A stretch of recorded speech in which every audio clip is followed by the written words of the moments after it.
to A Well-Designed Business. My name is LuAnn Nigara, and I'm so glad you found this podcast. Together with my husband Vince and our partner Bill, we have grown our company Window Works from the ground up. So I know and I understand the challenges you face in running your interior design business. I also know that your talent alone isn't enough to ensure your success. So on this podcast, we talk about strategies and practical steps to help you grow your business. But make no mistake about it, we have our share of fun here too, mixed in with those aha moments that I love so much. This isn't fluff. Nobody has time for that.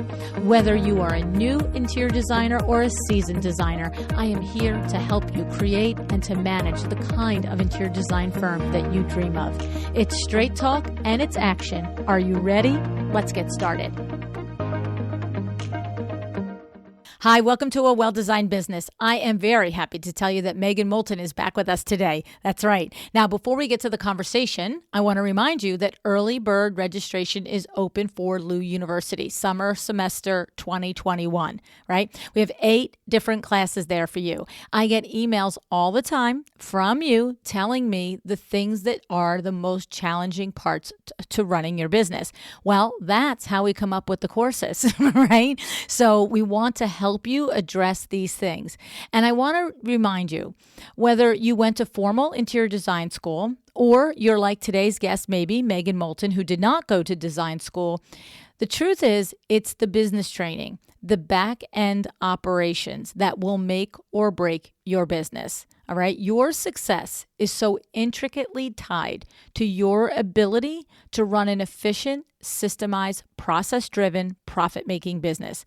Please never underestimate that. Okay. And during this interview, you will hear the absolute proof of this from Megan. Okay. So head over to LuAnnUniversity.com and check out the lineup that we have for you this summer. All right. Now, it's been 2 years since I first met Megan, and she blew me away in that episode with her warmth, her drive, her faith in herself to begin a new life and a new business. If you have not heard that show, I highly encourage you to listen to that one as well, episode 455. And as you will learn today, many things have happened to Megan in these last 2 years. It's an understatement, actually. Megan is every day building the personal and professional life of her dreams. She is showing up, she's taking risks, and she's making it happen. I'm very excited for you to hear Megan's story. And just in case you're not familiar with Megan already, she is the principal of Megan Molten, which is a full-service interior design firm located in Charleston, North Carolina. She runs a pretty big operation, and it includes that full-service design firm, an online shop, and lots of new things in the work that I'm going to let Megan tell you about. Let's get right into that conversation.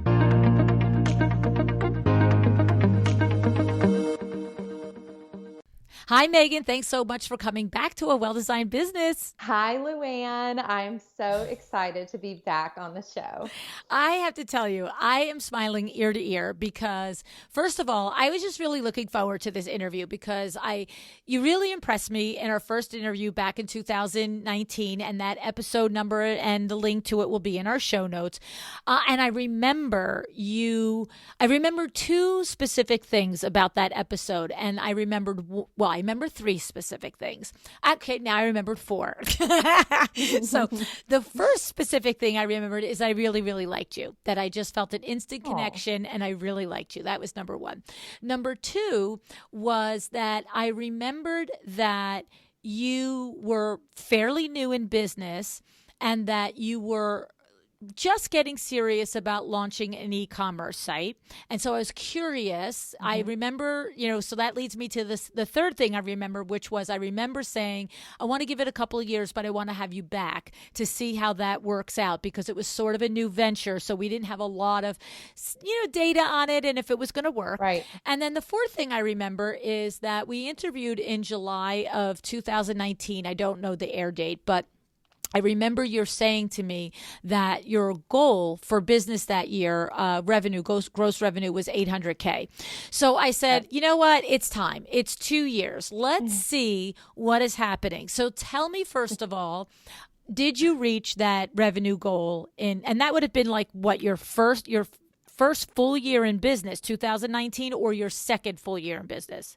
It was actually our second full year in business. Right. So not a partial year, right? Exactly. Yeah. And there was I now had a team of there was four of us, I think total at that time. But we hit that goal that I had of 800. We surpassed that goal. Wow. And if you remembered, I had just gotten married Yeah. in May of 2019. So I had just gotten married, and then I guess when I recorded the episode with you, I must have just gotten pregnant because I had our daughter, Marion, in May of 2020. So I found out in August. Wow. But yes, we surpassed that goal and then went on these past couple of years to double our business year over year. So the e-commerce thing has taken off. And I just had another baby girl born in May. So two babies. Something about the month of May for you guys. Yeah, it's just our month. And we named our second baby girl May Yeah. because it is such a special month for us. Two babies, launched the e-commerce business, COVID.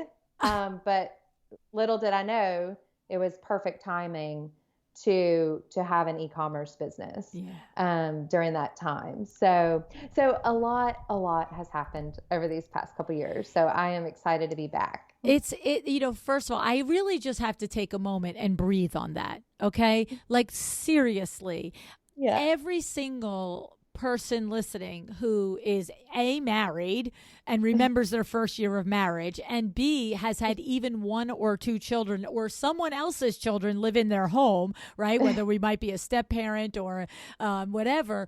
But to think that May 2019 you get married, May 2020 you have a baby, and May 2021 you have a baby, and you are growing a brand new business. It's not a well-established 20-year business that you can just say to everybody, hey, run the ship, I'll be taking a minute to like be a person. That's pretty Crazy. It is crazy, Megan. It is actually certifiably crazy, but you seem to be thriving clearly. And these are some of the reasons that you impressed me from the first time I met, is that I'm not sure what it is, but there is some inner strength there. There is some, and I don't want to negate that, other mothers that aren't able to do this level of work during the time of having the experience of brand new babies. It isn't really strength, but I don't know what it is. I'm just going to tell you guys, I don't know what it is, but you have it, whatever it is. I know we kind of talked about it a little bit on the last episode when I was on. Is I operate with this, I called it my good anxiety. It's like this small level of anxiety at all times, and I know it's not normal what I'm doing at all. And I did have this like grand plan that I was going to have this lovely, 8-week maternity leave, and I really was going to shut it down. And, for whatever reason, it's not possible for me. I operate at some different level that I can't really explain either, but I will say it truly comes from a good place. I am so fortunate to be able to do what I do. I love what I do. I love my business so much. And I never in a million years thought that this would be my business. I was doing healthcare sales for 12 years, trying to, climb a corporate ladder, and then did a complete 180 3 years ago and started an interior design business. I mean, I still can't believe it. And so, I just like operate with this fire in my belly, and every day I just can't wait to kind of get after it and talk about what's next for us. And I have to say, we need to leave room for the fact that is within you, right? It's not that somebody can't just will to themselves, well, 4 weeks after having a baby, I'm going to continue to run my business and do a podcast interview and all the things. It is different for each of us what we can handle and how we handle what we have to handle, right? Absolutely. I have a great support system of people. I have a great team.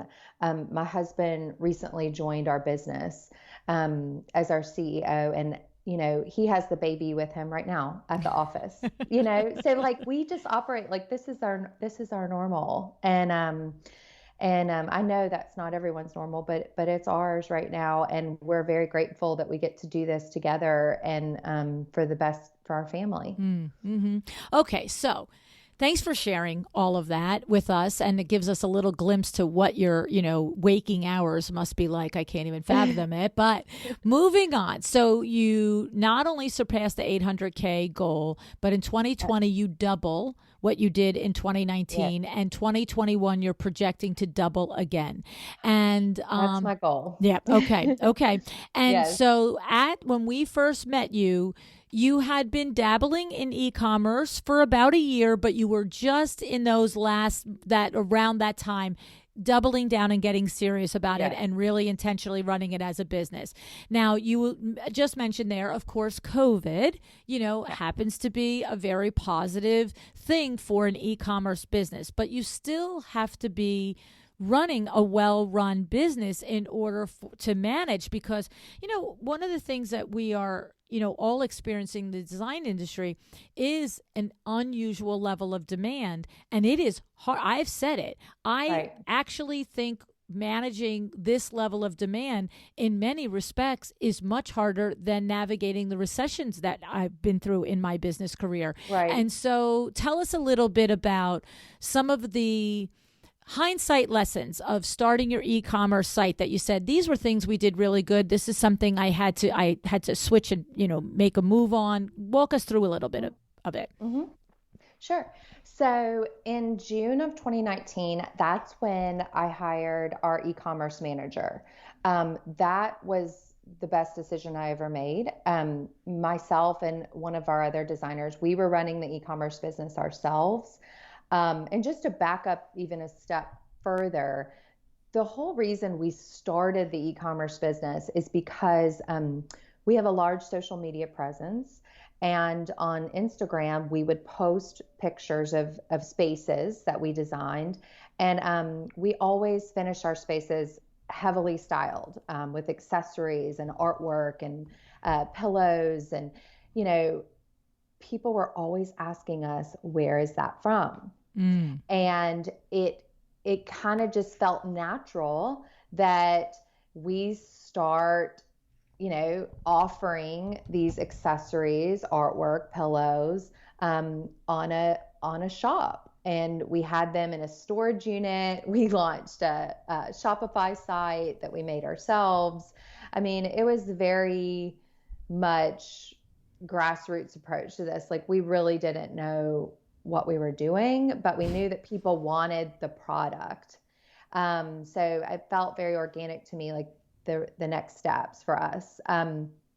So that's the why. That's why the e-commerce started.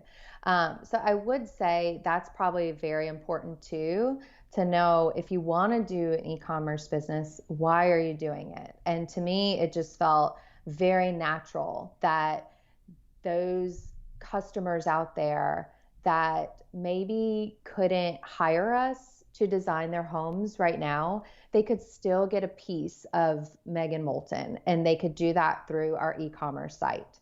So they could shop the look of these spaces. So that's really the why. That's why we have the e-commerce business. So figuring that out first, and then now I'll move on to the second important thing: have someone do it for you. So hiring that e-commerce manager was one of the best things I ever did, because we were trying to do it ourselves as well as be good designers and be good, to our clients. And it's too much. It's a lot. And so I knew that I had to get the right person in place to run the e-commerce, because customers are just as demanding as clients. And you really need someone in place that knows how to handle people really well.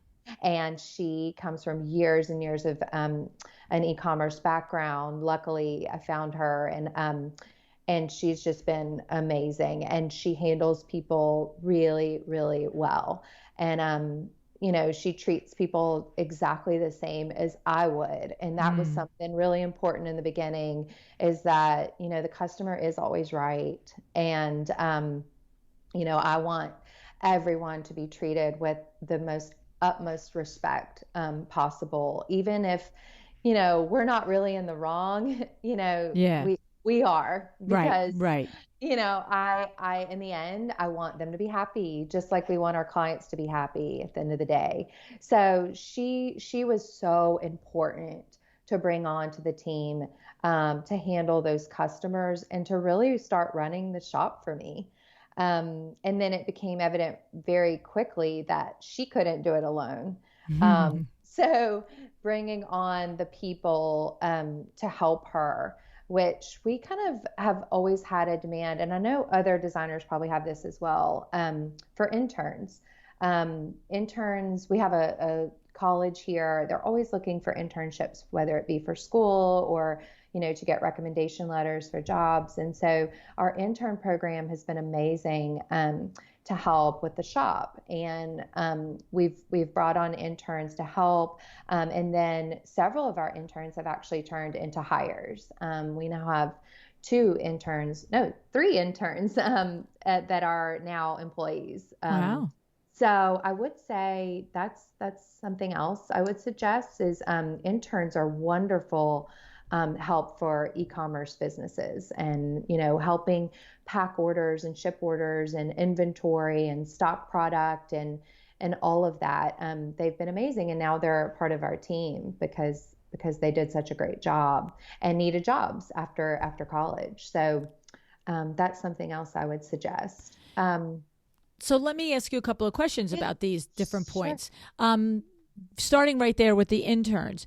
We're not going to interior design schools looking for an intern here because that's not the skill set, or do you Right. look for interns that are from the design program and you want that aesthetic, but then you teach them the actual skill of the job that you need?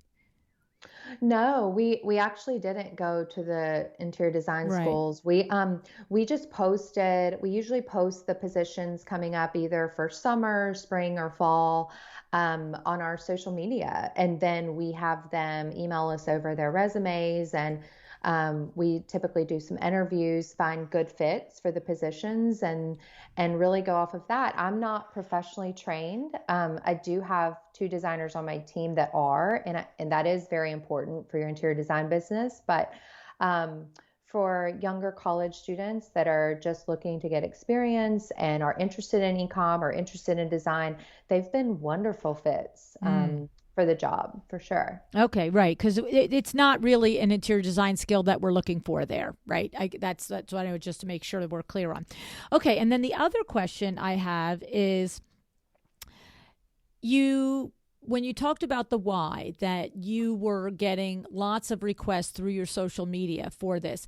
I mean, that's the why, but it also is proof of concept as well, right? Which is probably a little Yes. bit of the same sentence. But so somebody that aspires to have this, I mean, there needs to be, like, who is going to buy it, right? So Mm-hmm. you can build up a following, you can build up your email list through blogging, you can build up a social media following through Instagram, but the idea is that you already had an audience asking for the product, which you now had to figure out how to order, deliver it, package it, sell it, price it, but you had the audience, which is sort of a little Right. bit of a big leg up, right?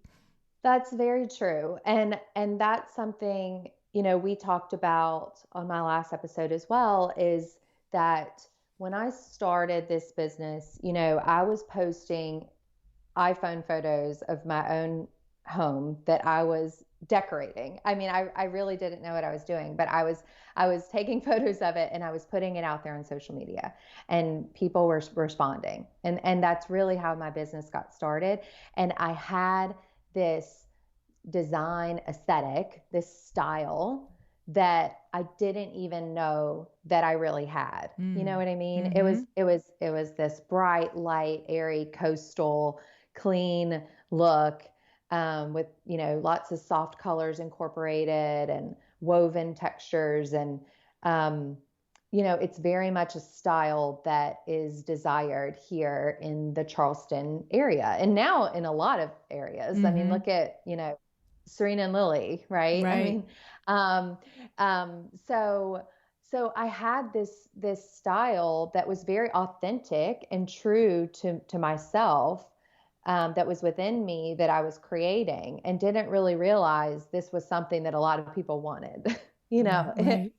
It just was me. And I think that's what's important is that you define that. What is your style? Who are you? What do you want to put out there? That's your brand, whether you realize you're doing it or not, like I did. Now I realize it, and Right. now I know how important it is. And it really comes down to just being authentic, just being true to yourself. And people really, really gravitate towards that. Mm-hmm. Um, and so having this like modern coastal style and putting it out there and now offering it to be shoppable is, yeah, it works. And maybe in a way I got kind of lucky, right place, right time, right style, but I don't know. It takes a lot of hard work beyond that too. So Believe me, it's I not know. just luck. Yeah, we know. We know, Yes. right? Now, so Yeah. so I just want to also just nudge in there two little things. So you just said how important it is to define your brand, your authentic style, and to like, and for you developed it by doing it, and then you looked back and went, oh, that's my Yeah. style, right? So Yes. it doesn't matter if you sit and you figure it out and you launch with it, or you understand it after the fact. But I want to just say, for clarity, I know that you probably know many colleagues, Megan, that are not defined by a style, that they don't say, I'm going to be light, bright, modern, coastal, soft colors and textures. If you want Mediterranean, if you want mid-century, if you want this, I can do it all. And would you agree? I'm asking the question. Would you agree that the clarification on it is, if your goal is to build a massive social media following, then the definition of your brand is critical. Whereas if that's not your goal, would you agree that it's perfectly possible to run a very profitable multi six-figure business that doesn't have a brand aesthetic defined to it? Do you agree with Oh, all that? oh yeah, Okay. 100%. So I do think if you're trying to grow a brand, you're trying to grow a social media presence, you're trying to grow an e-commerce business, I do think having a true brand, Mm, a style, a certain aesthetic, for me personally, I think that's really important mhm. because if you are able to do a lot of different styles, which is so cool. I mean, you should see my personal house. It looks nothing like my design work, Oh, which I mean, interesting. yeah, I mean, because my husband is 50% involved. He's very, What a he's pain, right? very involved. Yeah.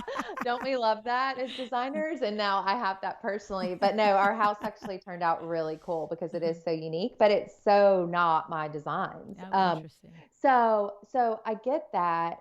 Um, and I think that definitely works in the design field. But I think, yeah, if you're trying to do e-com and build a brand out there, I think it could be a little confusing. Yes. Well, and Yeah. I agree, and I'm glad to know that you agree as well, because it makes perfect sense. We see it in every industry, right? So it's, you mean my restaurant analogies, but if I'm McDonald's, right? Yeah. I'm not also saying, come get filet mignon, because I'm telling Right. you, this is fast, this is quick, this is easy, come and get it. This isn't bring your wine here and bring your own tablecloth and have an experience, right? So if you Right. want the Right. masses attention and you want them to react to you and you want to attract them so that you can put them, basically, you have 48,000 followers on Instagram. That's basically taking 48,000 people that sort of have a visceral reaction to your design aesthetic. And now we've got them all in one little bucket. And it's like, oh, and we sell this stuff too. Oh, great. Let's, bang down the Right. doors to get it. Whereas if Right. it was splashed all over all the different talents and sensibilities of you and your design team, now we're not targeting the one type of demographic that will buy, right? Exactly, Okay. exactly. And we're very aware of that. And I will say, I made the conscious choice to only have one Instagram account.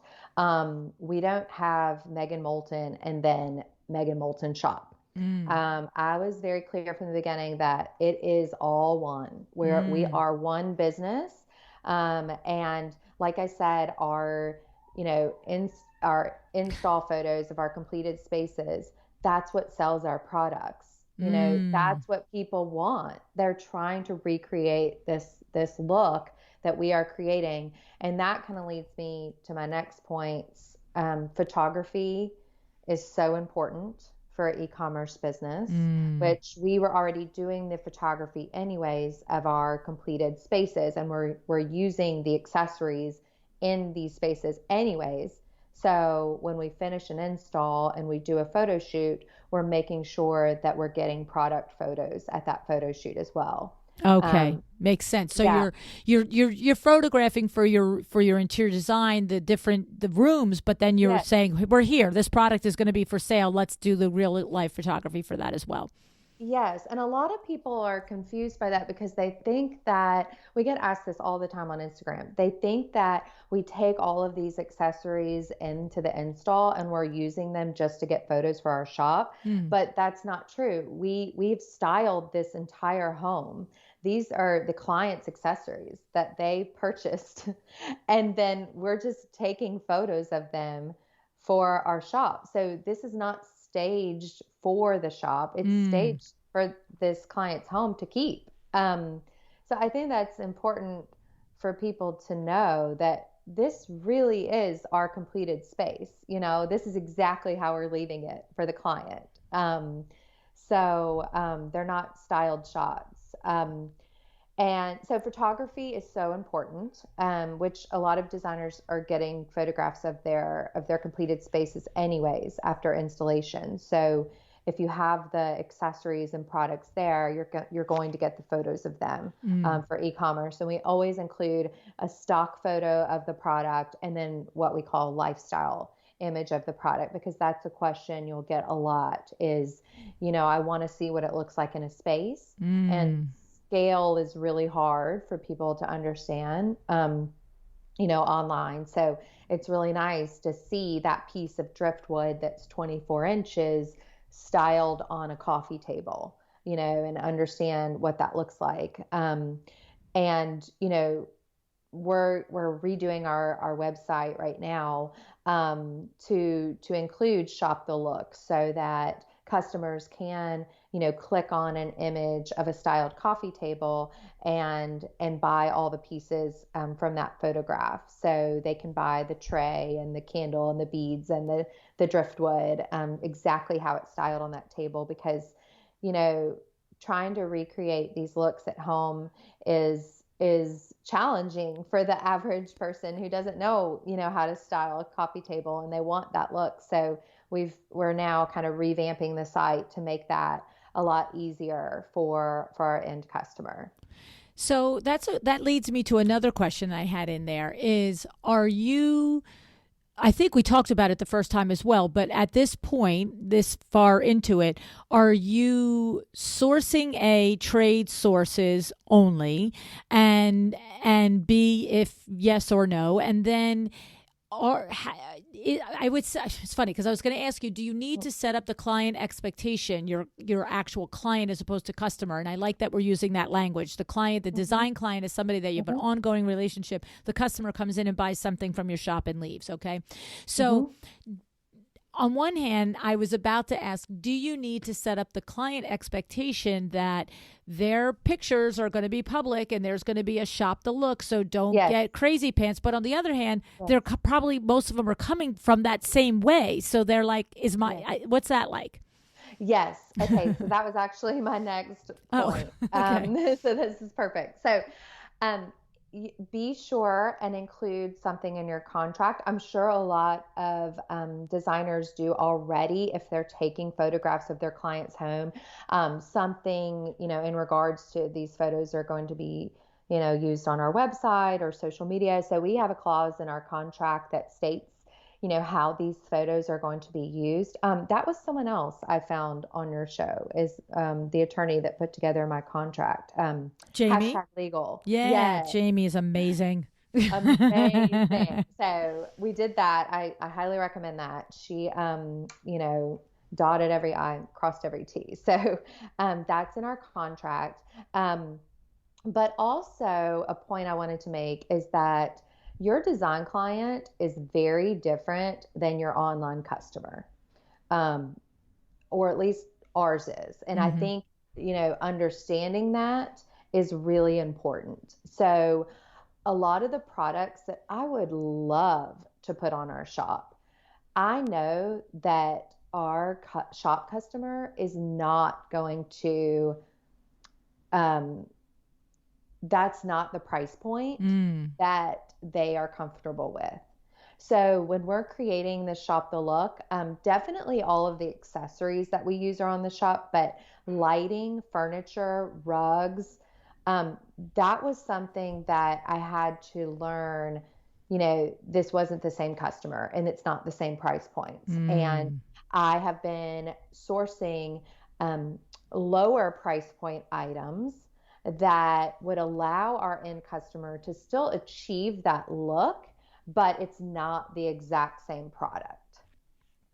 Okay. So what you're saying is you don't shy away from selling the lighting and the larger items, but when it's almost like that glamour was, it is like, create the look or something. Maybe it's called shop the look, I don't know what it was, but I remember it was like, they would have this picture of, I don't know, Halle Berry wearing this amazing outfit, and they'd say, here it is at Target, like the look-alike, for Yes. right. So there's the lesser expensive products that Yes. from doing your data research and from your watching your purchases, that this price point Yes. they will buy all day, but your higher end items, you give an alternate to that item. Absolutely. I know that my shop customer is not the design client that's going to buy the $2,500 chandelier. Right. We have the $600 lookalike, Mm-hmm. or maybe not exact lookalike, but can give them a similar look in their home. So that's really something that we had to figure out over time.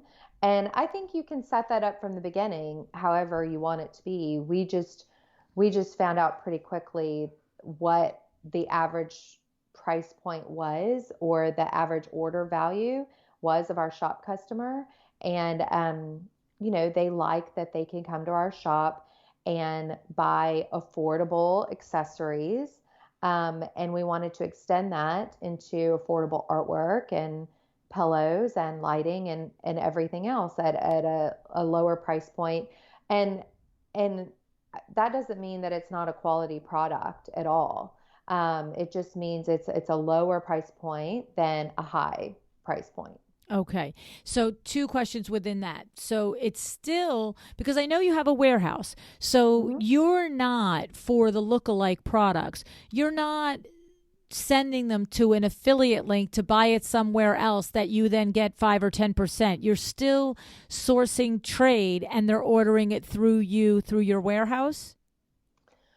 Correct. So we do affiliate linking as well. Mhm. So we use reward style like to know it, for all of our Instagram posts. So if someone sees one of our posts and likes that coffee table, and they go to the like to know it link, they can buy that same coffee table from a retailer, and yes, we get a commission off of that. Or also linked is the lookalike, from my shop, because we're also on like to know it as well. So we give that Instagram follower both options, Oh, that they can interesting. shop the the exact coffee table, or they can shop the lookalike from our shop. Okay. Okay. All right. And I guess you've probably had, multiple meetings where you've just figured out where the better gross or better net profit lies in which avenue. And then do you skew your tagging and your post to, have it all, but it's like us with draperies, right? Do I want to sell you, a mini blind, or do I want to sell you a Roman shade? I want to sell you a Roman shade because they're going to take the same amount of time to measure, the same amount of time to install, but the profit margin is dramatically different, right? Yeah, I mean, we've done affiliate linking from the very beginning, and that also, started as people constantly asking, where's that from? Where's that from? Yes. And I know other designers get it all the time. And I know a lot of designers choose not to disclose their sources, and I completely respect that. But for me, it was just a decision because it was another way to diversify my income streams. And so we have, our product sales, our service sales, our affiliate linking, and now our shop sales. Okay. And to go back to the point that you were bringing up with what that Jamie at #legal helped you with, creating the contract that informs the client that you're going to use the photographs in any which way you want. But are you also having some language in there? And not only am I going to use a photograph, but don't be all, with your panties in a bunch when I tell them the source for your living room. Because I have had designers say that their philosophy is that if I pick that for that client doesn't want me telling everybody how to, buy that basically living room in a box. So it's a different model for you. How do you handle that conversation? Definitely. I think it's because I have a different client, and I'd say 80% of our clients find us through Instagram. Okay. So they're already finding us, through social media. They understand that social media is a huge part of our business. I think it's really understanding your client, who they are, having very upfront, honest conversations with them from the very beginning. Building a relationship. We've had several clients that said, I'm not comfortable with photography. I'm not comfortable with my home on social media. So I think it's, you really have to understand your client. And if that's not your client and they're not comfortable with that, and that's not your business model, then don't do it. But for me, I've always been honest about it from the beginning. It's how I've grown my business. I understand my clients, and, they love working with us. They're happy. So, well, I mean, I think to your point, if 80% of the clients are coming through your Instagram because they were shopping a look or admiring a look, then they sort of get the rules of the road before they even get through the front door. Exactly. And then you're just saying it out loud as you actually engage with them. And what I'm hearing also, correct me, is if you run into the random client, whichever way they come to you, and they say, I don't want my photographs on Instagram, you're going to make a decision. Okay, project fits our whole aesthetic, project fits our price point, project fits all of our needs. I can forgo that one thing and make an exception here. Or how do you evaluate that? Or do you just say, no, this is a non-negotiable for me? Yeah. Okay. I said no to a couple good projects because of it, because it's so crucial for my business, for not only my design business, but my e-commerce business. It's who we are. And yeah, if they're not comfortable with that, it's probably not the right fit anyway. So, learning to say no is so important.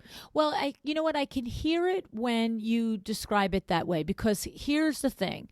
What we have to understand, the rest of us, not Megan, because Megan already understands. What we have to understand is, because I'm now like putting myself in your place. It's if you say yes to a client that maybe the personality, maybe the style, maybe the location, maybe everything works, but and the budget and the scope work, but that doesn't fit. Your firm is going to take anywhere from 3 to 6 months or a year out of your business to work on that client, and that's your number one revenue generator is the photographs from that project. So that would be like somebody, I just heard it. That would be like somebody saying to me at WindowWorks, you can no longer put an ad in the 201 magazine, which brings us probably $300,000 worth of business a year. And we'd say, you're out of your mind, right? Exactly. Right. Exactly. I hear it. It's your business model is built on the photographs that feed the social, that feeds the beast, that feeds the referrals, that feeds the shop. And you can't take the time out of your day to do a beautiful project for a beautiful client that doesn't want to be a part of it, because that would be stopping your marketing. That's yes, 100%. Totally clear for me now. Totally clear. And again, I know that I always, have to keep saying this. This is what works for you. This is not like, hey, write it down in a Bible and go do it, right? This is what is working for you. It can be emulated, but if it doesn't fit all of your core beliefs and your vision for your company, there are other business models. That's right. And there's designers out there that I respect so much that won't use the same product twice. I mean, that's amazing. Like, I'm like, oh my gosh, how do you do that? That's incredible, but again, like you said, I think it's figuring out what is your business model? Who is your end user? And, just being true to that and owning it. We reuse a product that we like a lot, but that's my model and it's on my shop, so that's okay for me. And I'm good with that. Right. Okay. I absolutely love it. Now, way back in the beginning, you said something I want to go back to. You said, I'm not professionally trained. I do have 2 designers on my team that are, and I think that's important. So that little part, I think that's important. Share what your thinking there is. Yes. So I get asked all the time about going back to school. Aspiring designers will come to me, thankfully, because you're a show. I've had so many wonderful women reach out that are wanting to leave their corporate jobs and start a design firm. And they always ask, should I go back to school? And I always say yes. I mean, if you can, for sure. I just wasn't in a place where I felt that was the next step for me. I was just ready to start my business and had a business training, which is probably equally as important. But I learned so much from your show, obviously. Huge fan. So I think, I had the business sense, and then I had this, like we talked about, this design aesthetic that was just very natural to me. But I knew that we needed someone on our team that was professionally trained in CAD software, being able to take measurements and put those into a program to take us to the next level. That became very clear very early on. And my first designer, we hired her after our first 6 months.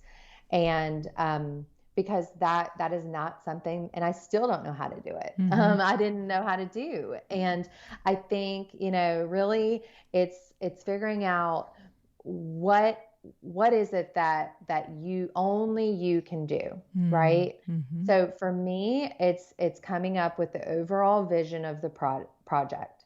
This is my vision for each space, and I share that with my design team, and it's interacting with my design clients for sure. And then it's curating for my shop. Those are the things that I feel like are the most important things for me to be doing. Everything else, someone amazing on my team can do.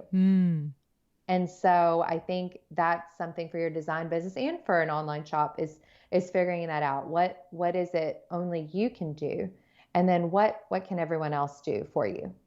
What I love about this, Megan, is that you're very secure in what you just said, what only you can do. And what I love about it is that we sometimes can get tied up in knots if our title is interior designer and maybe we don't have the skills of Revit or CAD or things, and we think maybe am I an imposter? Am I not really a designer if I can't do that? Or do I dare say I'm a designer if I can't do that? But the reality is that I would argue with anybody that I'm not a successful business person, but I couldn't do it without a bookkeeper and a CPA.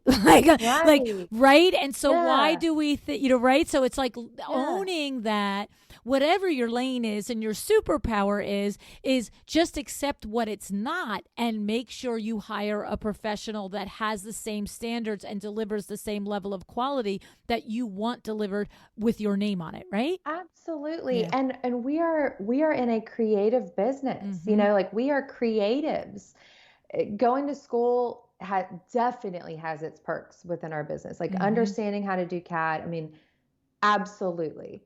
But if not, that's okay because, I thrive in the fact that I come up with the creative for the business. So, and for the projects and for the shop. And, just yesterday we had an install for a client and my team finished up the install, and I always kind of walk through it at the end as a client would, and try to think about it from their perspective. But as I was walking through, I literally teared up. I mean, I got so emotional because it's seeing my creative process full circle, like come to light. And just because I didn't, do all the drawings or the renderings doesn't mean that I didn't design that project. I had an amazing team behind me, 100%. They deserve so much credit. But seeing that creative vision come to light is what I think made me so emotional. So yeah, don't ever discredit yourself. And I don't know why that's such a thing in our industry. I mean, you should give yourself all the credit in the world. I mean, because the creative process, I mean, is what we do. And the business part and everything else that's not what we do. Yeah, like hire out and be confident in that, and your business will thrive because of it.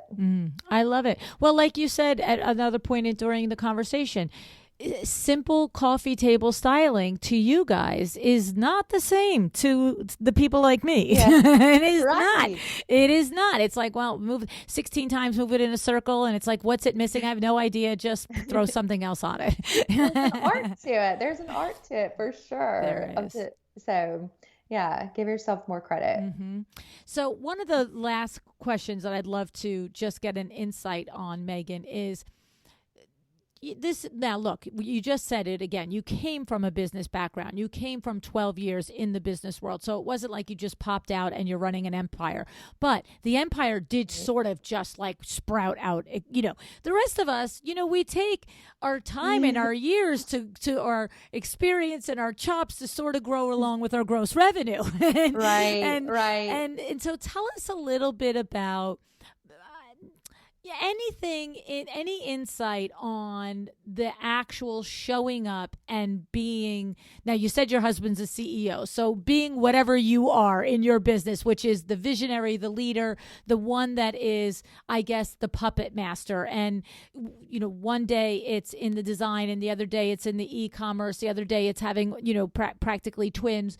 Tell us a little bit about the outlook on managing it, organizing it, tackling it, and handling it.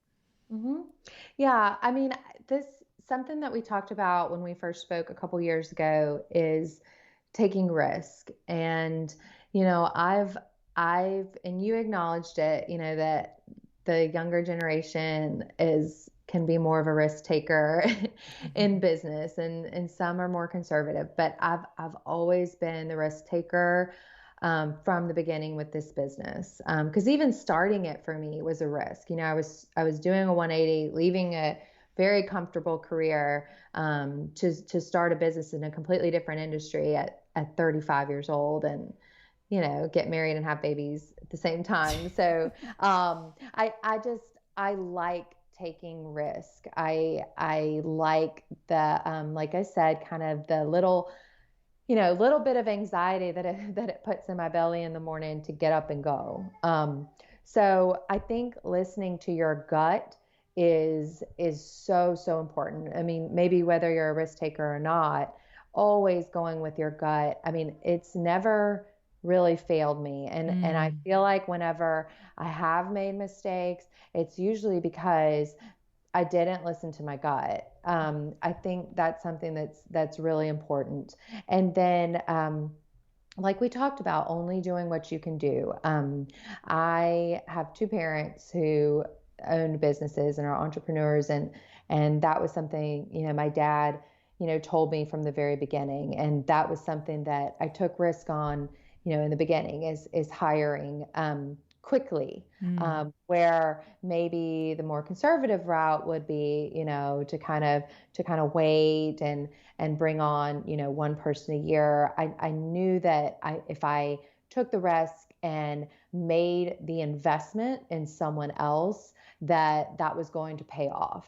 And it always has. But every time I do it, it's always scary. I'm not gonna lie. It's really scary, but it always pays off. And I always look back and say, I'm so glad. I'm so glad I did that. So taking risk, only doing what you can do. And my husband, he just officially joined the business this month. Oh.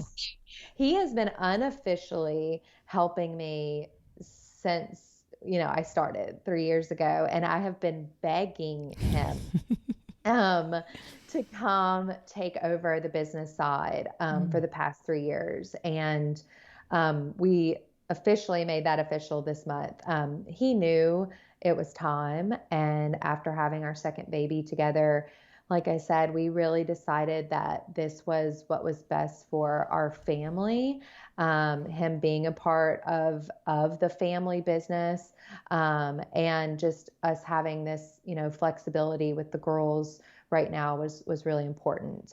He does own his own business and is able to still maintain some of that on the side. So that was really important. And so I'm slowly handing things over to him day by day, and that is going to allow me to only do what I can do even more. So that was an important change. But yeah, just having the team behind you, hiring out, only doing what you can do, learning, continuing to learn every day as much as you can. This podcast has been incredible for me. I recommend it to anyone wanting to learn anything about interior design, because I tell them, it's 80% business. You have to learn the business. And I learned so much from this podcast and just learning from others. And that's what's so great about this design community, is that everyone is so supportive and helpful of one another. So really learning the business part as much as you possibly can. And then I would just say, being really authentic, being really true to yourself. I think that's really paid off for our business. Like I said, being authentic to my style, and now offering that not just to design clients, but now shop customers, and then, putting that out there on social media. I think that's why our social media has been successful, is because I've always been really authentic, and people really love that and gravitate towards that. So I guess those are just a few tidbits. And at the end of the day, I mean, I know it's hard and I know it's stressful. And like you said, since COVID, our demand has gone through the roof, and it's been harder than ever to get product. And we've had a lot of damages and a lot of freight problems, and everyone knows the issues this past year. But at the end of the day, you kind of have to remember what it is that we're doing. And in the end, the client will have a beautiful home, whether it happens in 3 months or now 12 months, it will happen and it will be perfect. There may be some hurdles along the way, but we'll get through them. So just trying to relay that to your client, your customer, and to yourself, and remind yourself that it will be okay, and take a deep breath. I have to do it every day, multiple times a day. But yeah, those are just, I guess that would be some of my advice on how we've done it. I have to say, I literally adore you. I mean, I adore you. I mean, I just do. I just, it's funny. I'll just share. I don't know if you heard the interview recently with Marlo Thomas, and it was funny because she said when she first went on the Phil Donahue show, this is when she met Phil, and this is when they started their romance.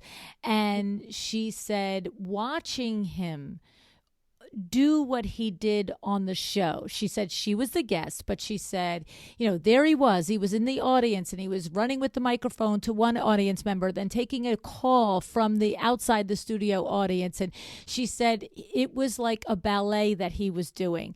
And she said, for me, witnessing someone in their talent is intoxicating.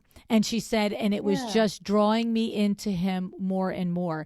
And I recognize that when she said that I have that similar. And that's why when I say to you, I adore you, it's because both conversations are, what I love is the ability at such a young amount of years in business, but I recognize your 12 years experience, right? But the young amount of years in business where you have reflected on what is creating the success in your business. So often when we're 3 years in business, we're just like, this is working, just keep doing it. I'm not sure what everybody's doing, but it's working. Right. But you are, very clear on what's working, why it's working, how do you continue it working, how do you mitigate when it doesn't work, how do you create more of it. And Megan, that is intoxicating, and I think it's amazing, and I congratulate you, really. Thank you. It's been a wild, crazy ride this past 3 years, but like I said, at the end of the day, I'm so fortunate to get to do what I love, and that's what keeps me going. Well, I am so grateful that the universe collided and we've met each other. I'm grateful for the second interview. I don't know, every 2 or 3 years we might have to keep doing this because I know something else is coming. So. Oh yeah, we're moving into our new big warehouse, and I'm calling it our headquarters because I know that we're going to have more than one location. So we'll have to update you on that next time we talk. That's a definite date. We're going to look ahead 2 years and we're going to do this again, Megan. Thank you so much for coming back on the show with me today. Thank you, LuAnn. I had a blast.